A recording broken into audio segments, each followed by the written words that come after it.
an ironic media production. Visit us at IROMICKmedia.com. In today's episode, we're talking with Joanna Rusling, Diamond Leader at DoTerra Essential Oils. Joanna is a dear friend of mine. She started her career 30 years ago in medical sciences and pursued medical research investigating antibiotic-resistant superbugs. She found her collapsed health and mental illness leading her on to a path of holistic health. She is also a Certified AromaTouch Technique Trainer, Rapid Transformational Therapist, Certified Hypnotherapist, Certified Functional Nutrition and Lifestyle Practitioner. Today, she finds great success and satisfaction working with essential oils, functional nutrition using specialty diets, bioenergetics, subconscious retraining using rapid transformational therapy, whilst applying medical research from the natural sciences. We're talking with Joanna about sleep, depression, and aromatherapy, and this episode is packed with deep personal information and profoundly specific protocols to get you started on supporting your sleep and health through aromatherapy. Welcome to the Sleep Whisperer podcast. I'm your host, Deepa. Join me and my many expert guests and medical professionals from the cutting-edge science of functional medicine of the West and ancient wisdom of the East. Learn all about how to discover your root causes of poor sleep and understand the proper tools and techniques to end your confusion and begin getting a good night's sleep. It's time to regain hope and begin your sleep journey with the Sleep Whisperer podcast.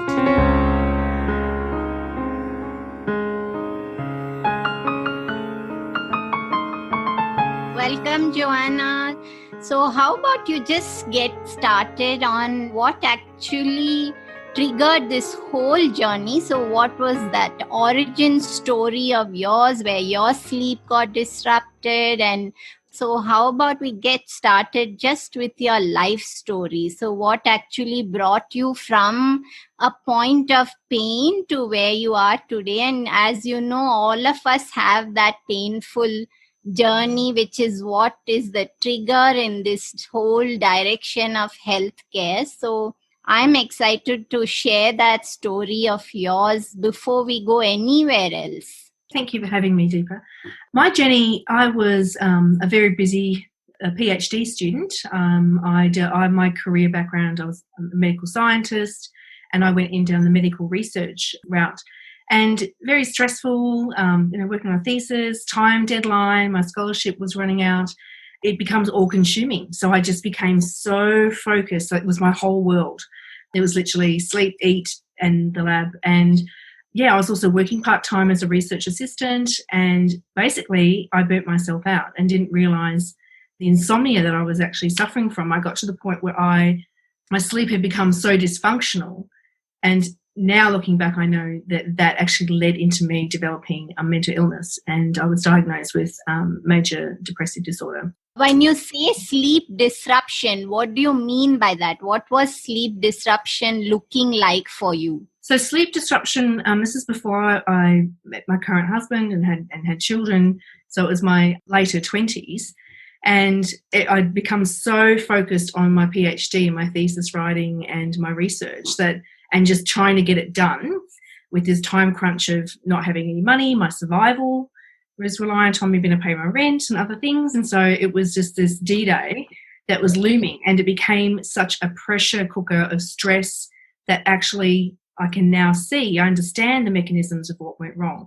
But back then I had no idea that sleep was impacting my mental capacity, which then crumbled and actually led into a mental illness. So my sleep disruption, it was so, when I was trying to go to sleep, I couldn't. The stress was keeping me up.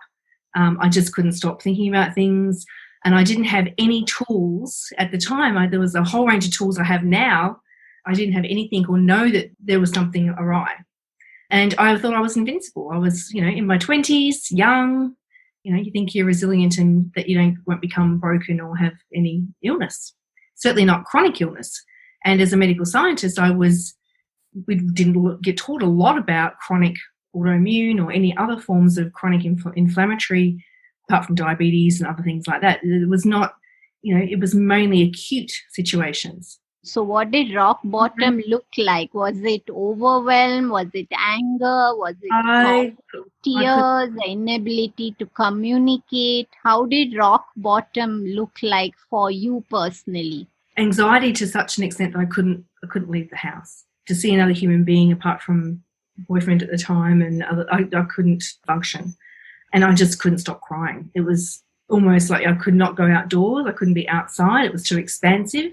And I just couldn't cope with day to day. I would go from one room to another. Like my mental dysfunction had gotten to such an extent that I would leave a room to maybe go to the bathroom and I'd forget why I'd left the room. And I was terrified. Like I constantly was developing an OCD and other things. Like, did I leave if I tried to cook something? So basic everyday tasks were very, very difficult. I even remember at one point, once I was diagnosed with major depression, no one ever asked me about my sleep. No one ever linked it. I realised myself, pieced it all together much later on. And this occurred over 20 years ago. So I've been on this 20-year journey now of unravelling how to get well after spending 4 years heavily medicated and seeing different psychiatrists and different psychologists. And they were basically just trying to find a medication balance that worked. I think a defining moment was I was, after this 4 years of going around in circles and actually feeling I'd not addressed anything to do with the sleep. And I started to realise that this isn't normal and why isn't anyone asking me about this? And I started to connect some dots, but I still had no idea why I've become And so. you were a scientist, so didn't you ever make some of those connections? Did you realize for yourself that you are in depression? Or what did it take to actually get a diagnosis? It occurs so gradually. I mean, I realised obviously once I'd hit this wall where I could barely forget what I was doing from one room to the next. Eventually I went to a local GP, and I was just very blessed that this particular GP that I was booked in to see was a new graduate. And so this is in the year 2000. And it was before in Australia we had even had the launch of Beyond Blue, which was a program initiated by the federal government about depression, about mental health. It was still very much, this is 20 years ago, people didn't talk about mental health. Yeah, my best friend at the time, she didn't know how to handle it and thought I should snap out of it and to stop being lazy. I had family members that struggled with that. Fortunately, my mum was amazing. And as a mother of 5, she had times in her life that she had really, really struggled. And so having someone to call who understood how deeply black and how heavy, it's like this massive weight crushing your body. I can't even describe it. It's just such a horrendous blackness. But now I understand that my cells and every cell in my body was struggling to basically do even respiration. I was just really depleted and highly toxic with lots of inflammation. When you said that friends didn't understand, I know that there are people even today who've probably been through 5 years of depression and come out of it. And I still see them struggling to accept that somebody was not there for them at that point in time. So is that something hard for you to accept today, that people didn't understand what you were going through? And I know that it bothers a lot of people many, many years later. I mean, it's a simple thing. Like if you haven't experienced something, especially something that's not talked about, and there's no education, and there's a taboo around it. It wasn't that long ago that we would remove people from society if they were showing any forms of mental illness. It was deemed to be weak. And yet it's no different to a broken bone. Having something go awry with some physical part of you, a physical organ or tissue, as opposed to your brain, is still a physical part of you, but it can manifest in different ways. The awareness now, it's awareness and education, which is why I'm so, I loved speaking about this, and the connection. So you have to remember, I was a trained medical scientist, and I was taught to look down into the micro. I looked at blood and looked at people's tissue, and I'm trained in microbiology, so I go looking for the cause of infection, and everything is separate. We actually have different departments to look at the blood and to look at your biochemistry and to look at the microbes and to look at your tissues. That's histopathology. It's all very separate. No one but there's a future of medicine is to actually, and this is what we do as holistic health coaches, we look at the whole, and we look at the person as a whole entity.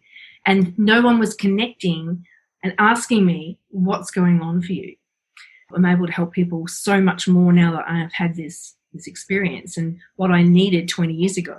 I know exactly what I need to ask my clients and really sort of tease out the truth of what they're doing, because there's habits that have crept in that are really dysfunctional. Probably when you're eating, your body works in cycles. It absolutely has to work to a clock. We can thwart that at our peril. And something that we tend to do as teenagers, that clock slips a little. And they've done massive amounts of studies on this. So certain schools in Europe are actually moving the start time for high school to be later in the day to account for this clock slippage. You should not allow children to be forced to wake up, and let them wake up naturally and their performance increase by 30%. It's profound. So that comes to what you're saying about depression. I think that while we are raising a lot of awareness today, I feel that people are still not digging deeper as to root causes of it. And while medication is a very important aspect in many forms of mental illness, it can be concerning that somebody is not even asking questions like, is your sleep broken? What are you eating? Are there any deficiencies? So I think your approach where you are blending science with holistic health is simply profound, because that is allowing people to look at depression from every angle. And you've also got that science background, which is integral to understanding biochemistry and systems, which is also part of healthcare. And I think that intersection is what is so beautiful. So I want us to talk a little bit more about depression. And you once told me that depression and sleep share a bidirectional axis. So each can trigger the other. So if you have depression or some form of anxiety, then it impacts the quality of your sleep or even the ability to sleep itself. And then if you're sleeping poorly for long stretches of time, then you're increasing your risk to develop anxiety and depression. So there's a deep bidirectional axis there. So what actually happens to the brain in terms of biochemistry? What happens to the brain when there's poor sleep that's perpetuating for a long time? Well, a normal sleep cycle, and we pray for this when we have a newborn child to look after, and we all have sleep cycles. And in a grown adult, it's around 90 minutes. And we move through 5 phases, and it's really important that cycle is recurring, and that we have enough of those cycles in a night for normal bodily processes to take place. So when we're just drifting off, it's very light. Why don't you just say what are the different stages of sleep? So we're just starting from scratch, and then you can tell us what happens in each of those stages, and we can go from there. So there's the 5 stages. 4 are non-REM. So we start off and we're just lightly going to sleep. We're sort of in that twilight. We're not yet asleep and so forth. Second stage, our heart rate starts to slow down, our body temperature starts to slow down, and we start to get a more rhythmic breathing pattern. And then we move into the 3rd stage of non-REM sleep, and this is the deep sleep. We have very slow delta waves, and that's that sleep. And as we're moving through, we go even deeper, very rhythmic, very limited muscle activity. So you're not supposed to be moving. And then we move into the REM phase. And REM, you'll notice that, you'll see that when you watch your pets sleep, when they're twitching and looking like they're running through the forest or whatever they're doing. And in babies, you'll see them actually look like they're smiling at you, but their face is twitching and their eyelids are, you can see that their eyes are moving underneath their eyelids. That's REM. And so it's a rapid eye movement, and that's what's referred to as REM. So that's that last stage, and then the whole cycle starts over again. And we want to have at least 5 to 6 cycles minimum a night. So can somebody actually be sleeping for 8 to 9 hours and not going through all those stages of sleep and not having enough cycle? Because I know a lot of people who perhaps they go to bed at 1 a.m. and then they're sleeping for the next 9 to 10 hours and waking late morning. So they feel that they've slept 10 hours, but they have so many health challenges and keep stressing that it's not whether you get that many hours of sleep. What matters is when you sleep. And also you could be sleeping 10 hours and not moving through all those stages as you should be. So can somebody actually be sleeping many hours and not moving through all those stages of sleep? Absolutely. And so if you have any chronic illness, I think it should be part of the investigation, if it's not obvious, for a sleep study. And through that, they'll actually will record the frequencies going through your brain through the night, and you'll actually be all plugged up. It's a little bit weird. I have had that done to really assess what was going on for me. And so if you're not getting down into deep delta wave frequency sleep, which is when frequencies as low as 4 hertz, dreamless sleep, it's deep sleep, it's when you have maximum immune system function and maximum rejuvenation and restoration occurring in your body and in your tissues. So if you're not getting as consistent amounts of theta and delta, you're not going to be healing and restoring. And that's when we recuperate, is when we sleep. There's a family in Europe that has a genetic trait that switches on in their 30s. And it's horrendous. Without sleep, they get to a point where they cannot sleep at all. And it's actually a death sentence, and it causes them to pass away. And it takes, once they just gets triggered in their 30s, it's passed on through the family line. And then we've learned a lot about from this family over the years as how imperative sleep is, and how damaging it is not to have these different levels of sleep. And they did a lot of studies on members of this family. Pretty terrifying, really, that condition. I've forgotten what it's called, but it's named after the family from memory. So it's absolutely imperative that we have all these different types of frequencies occurring in our brain. And it's actually by accident I started doing meditation, and I listened to binaural beat meditation, which actually makes the frequency happen. So I remember laying there. I didn't actually go to sleep. It had become so bad on the medications that I'd been prescribed that I wasn't having any sleep. But fortunately with this meditation, my brain didn't realise. I would just lay there, I just had my eyes closed, but I wasn't actually asleep. I remembered all night. But my brain thought that I was getting restoration. It was being taken through these different frequencies. And so over time, I undid all the habits and just started to learn different ways to relax. And it's quite an interesting thing to actually surrender to an illness. I remember very profoundly having that shift, and it stayed me well when I did become a mum. I really, all these different tools I now had in my toolbox, from the binaural beat audio, meditation. Maybe you could share one link for that, and I'll add it to the show notes.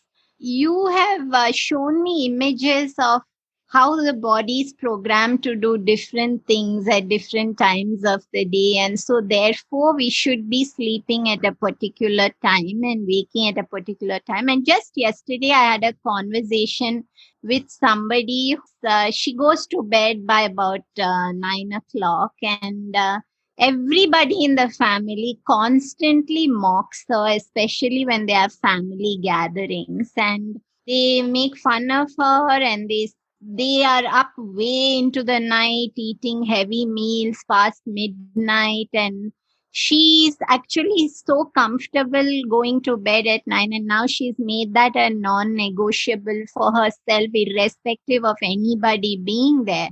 But it really pains her that somebody not just doesn't understand her, but they're also making fun of her. And this is very common, I think, where people don't understand why you have this rigid bedtime. And so how about you just take us through how are we supposed to be programmed to do certain things at certain times, and why should we be sleeping at a specific time? Absolutely. So our bodies haven't, through evolution, we haven't changed that much since forever. And we have rapidly changed in our environment. We now have artificial light.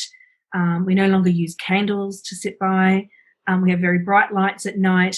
We used to go to sleep with the sun and wake with the sun. And that's how our body is designed to work. We stay up late at our peril. We really risk damaging. We don't realize it. It's a slow incremental thing. And it's fine for most people when they're younger and they've still got lots of vitality and new stem cells being born every day, and different recuperation properties. But as we start to age, this becomes a very big problem. All the processes that occur in our body, millions of processes are occurring at any given moment, they all require a clock, and our body needs to know, well, when do I make digestive enzymes to break down the food in my stomach? When do I need to make everything work? And there's a sequence to all of this. It doesn't just come out of nowhere. The body makes it very stressful for the body, actually, if it doesn't have a set time to do things. It knows when it wants to have a cleanse of the liver. It knows when it wants to boost the immune system and have a bit of a purge through the body. So, for example, we have the highest body temperature at at 7 o'clock in the evening. Our blood pressure is higher at about 6 o'clock at night. There are different processes through our body clock that matches the 24-hour, roughly matches the 24-hour time clock. Our immune system is supposed to be heightened.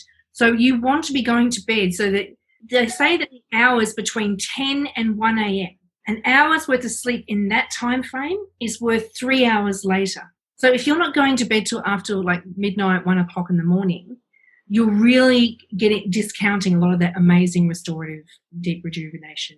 And so perpetually one day, one evening here and there, it's not a problem. It's when this becomes chronic and it's just your way of life. And then you're dealing with a habit.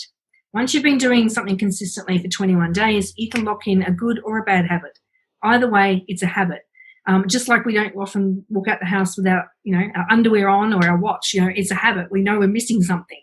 And we feel unusual if we don't have that item with us, or we don't have a normal pattern. We have habits that we end up dictating our quality of life. And chronic inflammation, just messing with your sleep alone, is enough to set up chronic inflammation and chronic stress in the body, all by itself. That's not including diet. It's not including issues you might be having with work or relationships. It's not including any other factors. Just messing with your sleep is enough to set you on the path for chronic inflammation and chronic disease.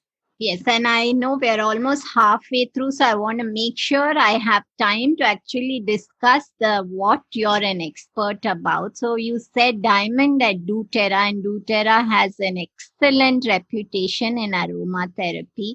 And you've actually been the one who's fascinated me with aromatherapy ever since I knew you. So how did you discover aromatherapy, and what was that journey which brought you to where you are in DoTerra today in aromatherapy? And what's the science behind aromatherapy? Because at one point it was considered a little woo-woo, and there are still people who don't quite take it seriously in terms of a science, but there's so much science behind aromatherapy and how potently beneficial it is to restoring proper sleep. So what brought you on this aromatherapy journey? I want to hear all about that. On this journey, I've become open to, I was able to heal my children from toxicity through diet and specialized food as medicine. And that led me to the path where I became a health coach. And in this journey along the way, I discovered essential oils. I actually found them via doTerra first. doTerra is a company based in Salt Lake City, Utah in America. And they source the essential oils from plants all over the world, which is really special because then you're retaining the various nutrients that help the plants to be thriving in that environment that are their absolute best. And so that we know this because they go to great lengths to analyze the quality. And it's all about the constituents. So an essential oil, basically, most of the time it's either cold pressed from citrus or it's obtained through steam distillation from bark, seeds, leaves, roots. So all different parts of plants. And we have been using these for thousands of years. There are tombs in Egypt were found to have very crude forms of frankincense essential oil, and they were still found to have constituents in there that were potentially still therapeutic. It's crazy. So we've used them. We have a lot of knowledge. There's over 300 references in the Bible. Someone's trying to tell us something about these ancient gifts from plants. And they're a very concentrated way And I particularly fell in love with them because they are separated from the plant.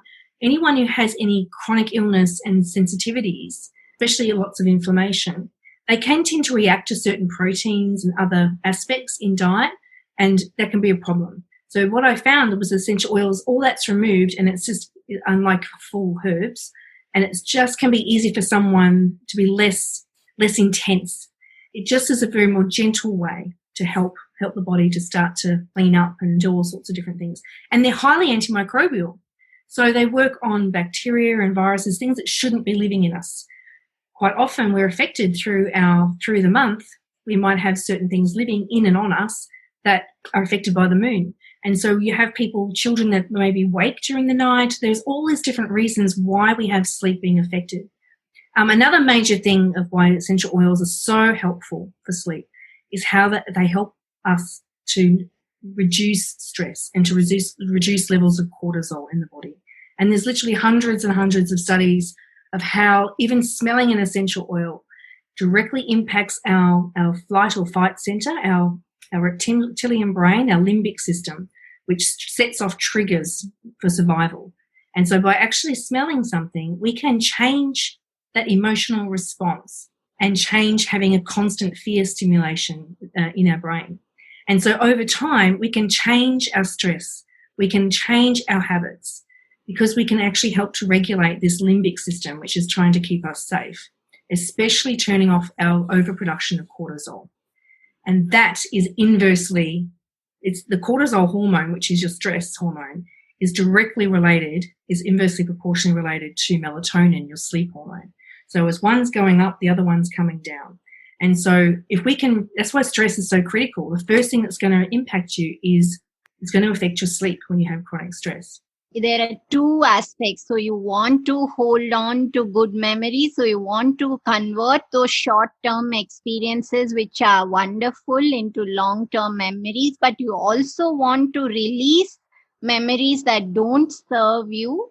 And the limbic brain is where this whole aspect of memories occurs. So that's, I think, also another reason why aromatherapy helps so much with stress and depression, because it can help you to release some of those memories that don't serve you, let go of some of that old, what is called like adverse childhood experiences, or when the HPA axis is programmed in a way of chronic stress, what you said, fight or flight. So I think that's probably also why there's such a profound impact with aromatherapy. So how about you actually walk us through some of the essential oils that support sleep and sleep recovery? So if somebody is having really broken sleep and depression, that two-way axis between depression and sleep, then what are some of the aromatherapy oils they could use safely?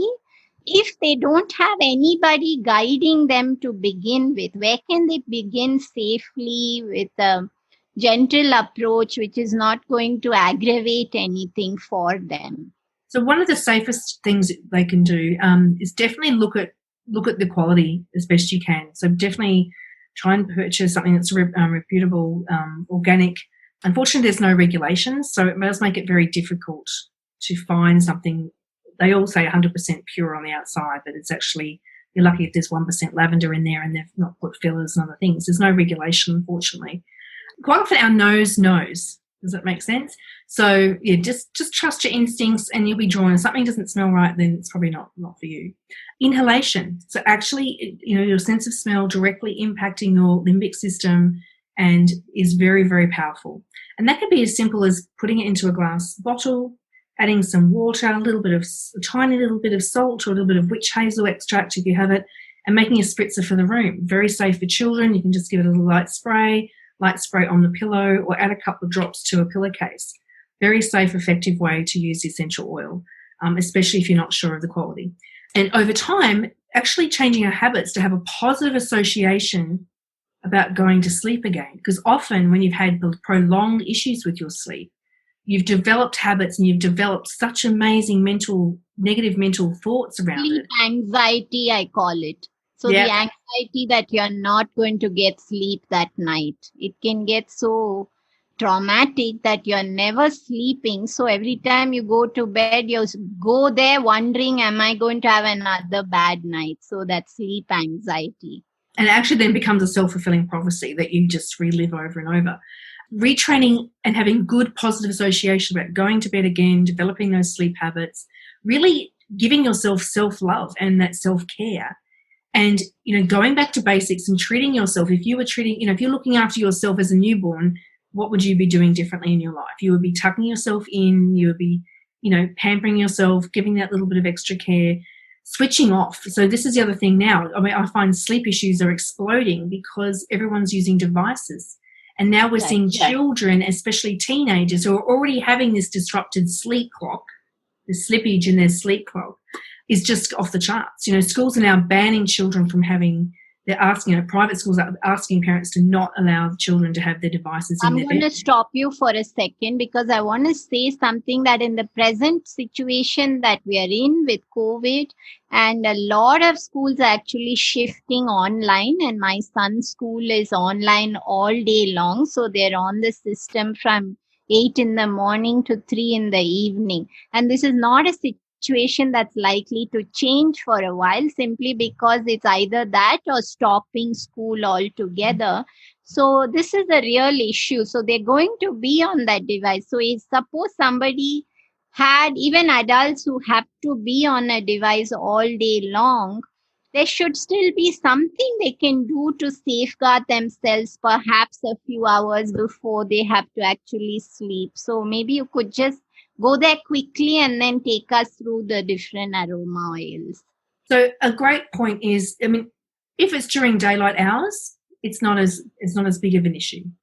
Just obviously give your eyes a break just to allow the break in that eye strain.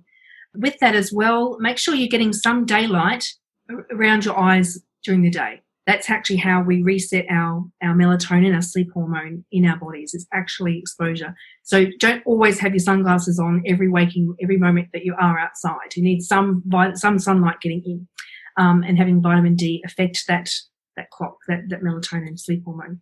Don't look at devices an hour before bed. I personally don't have my mobile phone in my bedroom. I know many people do use it as an alarm clock. Put it on airplane mode so you're not having the electrical interference from all of that. But don't look at it for an hour. And if you start to have bad habits where if you wake during the night to go to the bathroom and you look at your phone, that's completely changing your melatonin hormone and the secretion. It's very, very bad, and it'll quickly decline your health quite rapidly. So if you find yourself doing that, get it out of the bedroom. Another thing, if you do need to be using it in those night hours before bed, get yourself some really inexpensive blockout blue glasses that you can just block out the actual blue wavelength of light from your devices, and that will certainly help to not mess up your sleep hormone so much. And just being aware of your habits and how they're crouching in if you're finding that sleep is really being affected. But with essential oils, we can then turn that around and increase adding positive associations with the smell of the essential oils. It's not just them working on the limbic system. They work throughout the whole body, all at the same time, doing all these different things. Essential oils help our body to clean. They help us to actually get rid of what shouldn't be there. So we're getting rid of waste, breaking down things in our body that should. It just helps our body in so many different ways. They act like really amazing antioxidants, racing around, mopping up free radicals. They do so many different things. And they've been proven time and time again to really help this relaxation.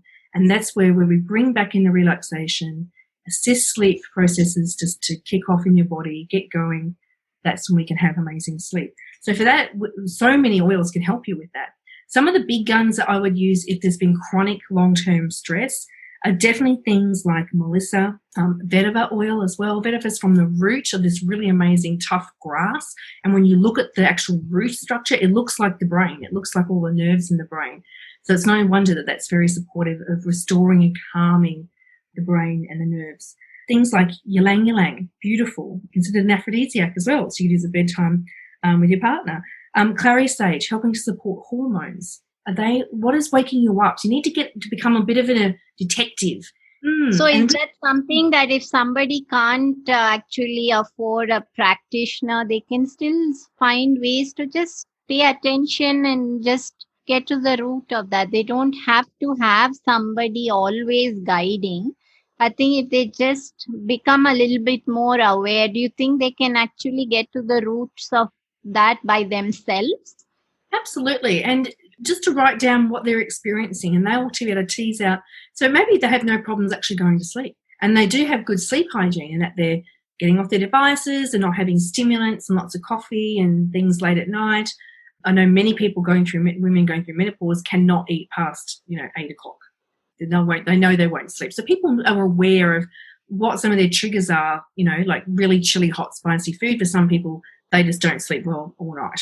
It affects their body temperature. So just listening to your body and getting curious, and then suddenly you might be waking up at different times at a certain time every night, and that's quite often a very common story that I hear all the time. And then when you analyze it and you realize that person waking up, there's different times during the night. So if you're waking up, if you're looking at traditional Chinese medicine, and someone's constantly waking up, at 4 o'clock in the morning, that is the area in the traditional Chinese medicine sense, your lungs are purging. Lungs are where we hold on to grief. You may have recently had a loss of a loved one, and it shows up. You might be tough and holding it together during the day, but this will come through at night if you're holding on to emotions and different tissues as well. So we're a complex being. We have our mental aspect, our physical aspect, our emotional aspect, our energetic aspect, and our spiritual side as well. And if you're not addressing the different aspects of you, it will show up. And quite often it's in our sleep, because it's such a profound part of us being able to repair and heal and live a really sound, amazing life. Let's just say that I'm struggling with depression and very poor sleep, and I don't know where to begin with aroma oil. So how about you just give me exactly what I need to do to begin? So maybe 1 or 2 oils, how to use. I don't even know where to start. So I want you to guide me from step 0. So step 0, I would just start with anything that can reduce stress. And so we have a beautiful blend. So you can actually quite often purchase a blend already pre-made for sleep. And so it normally will contain some really lovely wood oils, maybe cedar wood, or it will contain things like the vetiver and some floral oils to be a well-rounded blend, a bit like a recipe. And it's got individual oils from different plants in there. And I would start with an actual blend that's designed for sleep. So that's where I would start.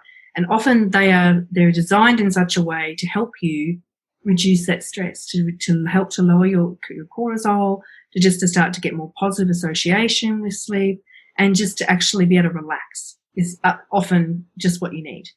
And then if that's sort of not working, and you delve in and ask questions a little bit deeper and get curious, and you realize, I'm sleeping okay, I'm doing much better, but maybe I've got some sleep apnea, or maybe I've got some snoring, because I've also maybe had some bit of weight gain creeping on over the years, and it's obviously the weight may be affecting my throat, and that's actually causing me to have less quality sleep. There's so many different other aspects, but to get curious and ask yourself questions and just to observe and tweak things. So if it is snoring, you would use some oils. I often use it on the big toe. Sounds crazy, but you combine reflexology with the use of essential oils, and it's very powerful. And so do you just rub the direct essential oil, or do you need to blend it with something? You can just pick the top and put it on your toe. So thyme oil is quite a warm oil, but it's a Mediterranean herb, and it's wonderful for snoring. I find it's very helpful. So we'll use it with a little bit of coconut oil as I apply it, and just on the tops of the big toe.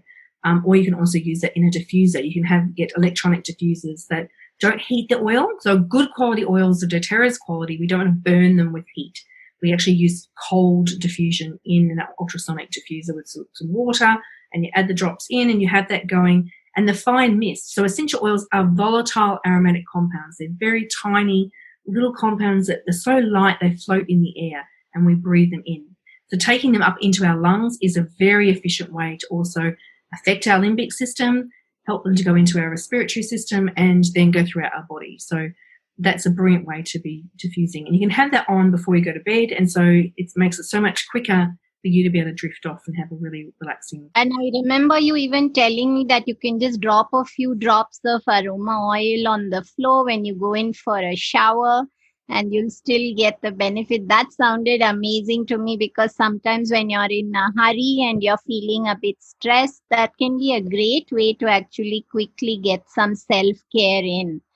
Pillow sounds wonderful as well, because I made myself a sleep balm with some coconut oil and some lavender essential oil, and I actually sit in bed for a few moments every night, and then I just do it like a breathing exercise. So I just hold it to my nose and I take a slow deep inhale, and then I just feel as if I'm relaxing myself every time I exhale. So I do that for about 5 minutes, and that can be great as well. So I think so many ways to use aroma oils, and it's a great thing to include by everybody, irrespective of what's going on in there. I think there's some way for it to support everyone on their health journey.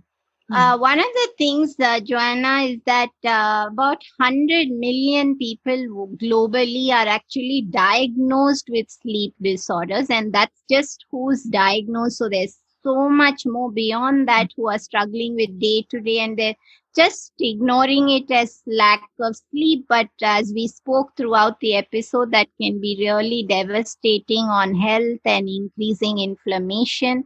What do you feel is the biggest root cause of poor sleep today?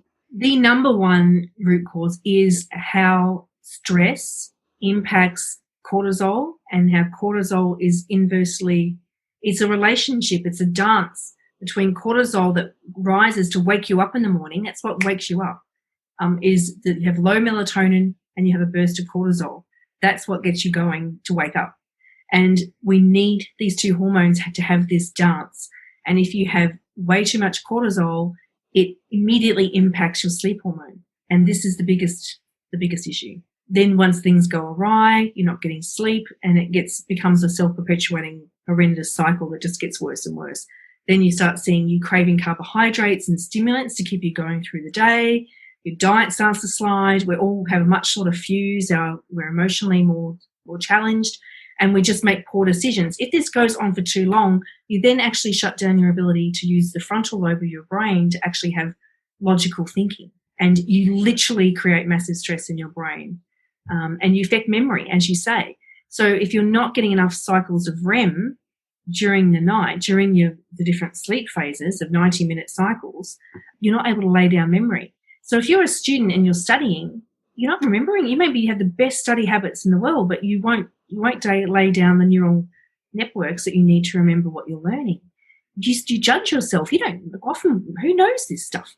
So you don't know, and you then judge yourself that you're not good enough, or you're not able to learn, and so something must be wrong with you. So we go down these paths, and we don't realize that it's actually the little bit of stress impacting your sleep hormones.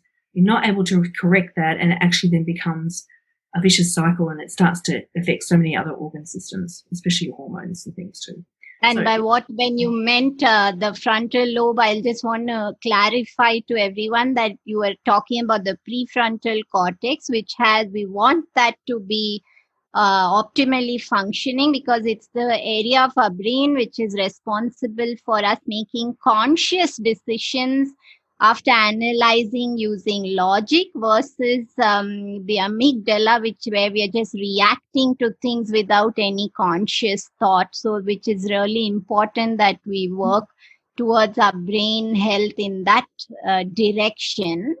And do you still have times where you have poor sleep today, and what actually triggers it? A very quick answer. And also, what do you just identify that right away and restore it before it gets into something which can be potentially damaging for you? Absolutely. So obviously I've got essential oils to rely on. I find myself, as I'm getting older, my hormones are changing. If I have too much sugar in my diet, that makes me actually sort of have hot flushes, and then that I definitely won't be sleeping very well. I don't drink wine or very much. I keep away from the alcohol for that reason as well. And I just feel so good. I mean, when you've had chronic health issues that are quite dire and you've had it significantly impact your life and you are able to regain your health, you don't want to do things that compromise, because you know what it feels like to have poor health, and you get it back. You feel blessed that you've gotten it back. You don't want to go back there. So I also rely on, if I've had a poor night, or maybe, someone in the neighbourhood's having a very loud party or something like that, and it's affecting your sleep, I'll rely on my meditation. So I'll just pop my headphones on and just allow that. And I'm so programmed to fall asleep to that I just don't hear anything else. It's just become such a habit for my brain to go, oh, yeah, we're doing sleep now. And essential oils, of course, are profound, so I'll use those a lot. I also love how they help me to share and touch share touch and massage with my children. I have sons, and quite often when they get to a certain age, it's like they don't want to come near you. So it's a great way to help them to relax and actually overcome their day's stresses as well, and especially any bumps or bruises from sport and other things which can impact your ability to sleep if you've physically, strained a muscle or hurt yourself. So all these different things, I weave the essential oils through everything we do in a day, and it just all adds up to really help our body to have much more resilience, not having stress impact, or stress, or even physical stresses in muscles and other things impacting our ability to have good sound sleep. So, Joanna, on the Sleep Whisperer podcast, my mantra is to have you complete a sentence. So, if sleep is the new medicine, then how would you complete that sentence? So if sleep is the new medicine, make it important. Fantastic. Joanna, lovely conversation and a lot of takeaways for everybody. So I think they're all going to reach out for some aroma oils, and I hope they start that journey to support their recovery from depression, lack of sleep, and overall towards great health. So where can people find you if they want to follow some of your work? And just share that with us quickly. But thank you so much for an amazing conversation. Thank you, Deepa. You can find me, joannarusling.com, online, and also on Facebook. I'm the only Joanna Rusling involved with DoTerra Essential Oils. So I have a team worldwide, and I love to teach and educate people on how to use essential oils for all different things. But sleep, I'm very passionate, because once I found that it was the underlying cause of my illness, I never looked back. Great. Thanks for sharing your time, Joanna. And I'm going to pick up some of those for myself starting today.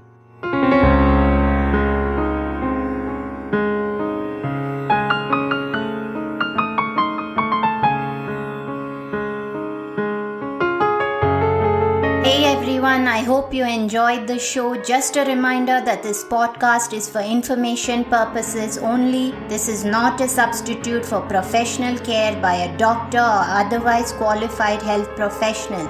This information is provided on the understanding that it does not constitute medical or other professional advice or services. If you are looking for personal help on your health journey, do seek out a medical practitioner. Please do make your own healthcare decisions based upon your research and in partnership with your doctor or otherwise qualified healthcare professional. It is in no way intended as medical advice, as a substitute for medical counseling, or as treatment or cure for any particular health condition. Be sure to always work directly with a qualified health practitioner before making any changes to your diet or lifestyle that may feel out of your realm of comfort or understanding. If you are looking for an allied functional medicine practitioner, do seek out more information on www.phytothrive.com or www.sleepwhisperer.pro. It is important that you have someone who is qualified and understands your health personally in order to provide adequate care, especially when it comes to chronic health conditions.